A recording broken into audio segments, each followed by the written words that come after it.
crowded room of enthusiastic fisherfolk at the Department of Fisheries marked the 4th week since the launch of UBEC's Boat Masters Training Program. The program was launched on November 12th of this year in collaboration with the Department of Fisheries and is scheduled to run twice weekly from 5 to 7 p.m. at strategic locations across the island, including Grosile, Viewfort, Dennery, and Castries. When we say the blue economy, we're looking at the water, the sea per se. So how could you derive, how much economic benefit can you derive from the sea?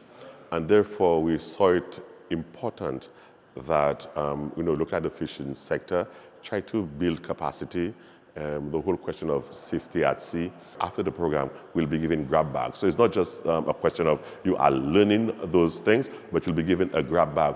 Contained within those grab bags, you'll have navigational aids, you'll have flares, you'll have radios, you'll have GPS. So you're already being trained as to how to use those aspects when you get the grab bags. According to the Deputy Chief Fisheries Officer at the Department of Fisheries, Thomas Nelson, this training aims to build the capacity of both captains and fishers to be able to better maintain and navigate their vessels at sea.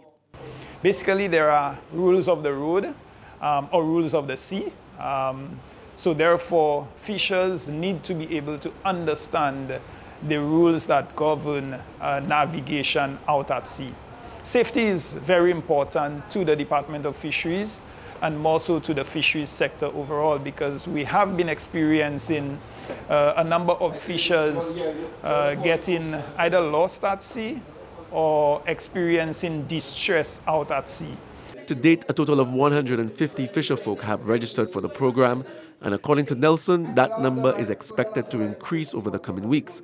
The Department of Fisheries is collaborating with the Marine Unit of the Royal St. Lucia Police Force to facilitate the training.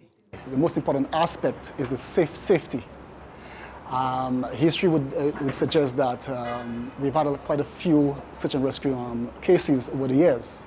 However, as I've indicated with the fishermen, they have come a long way, and quite a few of them have made quite significant strides in taking safety very seriously. According to Charles, it is actually an illegal offense to not have the necessary safety equipment on board a vessel at sea.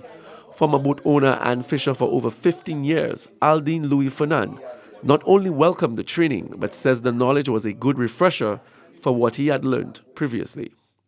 Well, I always had a passion for the sea, and whilst being at sea, of course, one would love to fish. And if you're going to fish, you better do it legally. So you would have to register as a fisher. The training is very, very, very informative. Because we have the Marine Police as our trainers, they're more hands-on. They can give you their experiences with the fishers that are also hands-on, and the interaction between the two makes it informative. The Boat Masters training program was designed to not only improve the overall safety of fisherfolk while at sea, but to increase the efficiency of the overall industry and to ensure that each catch is stored properly and is safe for public consumption. The Boat Masters training will be made available to fisherfolk in Micoud, Soufrière, and Canaries in the coming year.